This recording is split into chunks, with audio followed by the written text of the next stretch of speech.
मध्ये आपले स्वागत आहे। पाहूयात आजच्या ताज्या बातम्या। सांगली शहरातील MTES या शाळेत शिकणाऱ्या 7 वर्षीय अल्पवयीन विद्यार्थिनीशी गैरकृत्य करणाऱ्या शिक्षकास विश्रामबाग पोलिसांनी घेतले ताब्यात।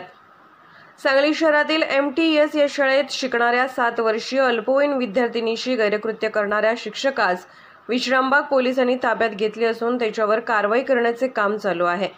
MTES या शाळेतील शिक्षक संदीप प्रकाश पवार यांनी काल अल्पवयीन विद्यार्थिनीबरोबर गैरकृत्य करण्याचा प्रयत्न केला। त्याच्या विरोधात विश्रामबाग पोलीस ठाण्यात कलम 376, 354 आणि पोक्सो अंतर्गत गुन्हा दाखल करण्याची प्रक्रिया सुरू आहे।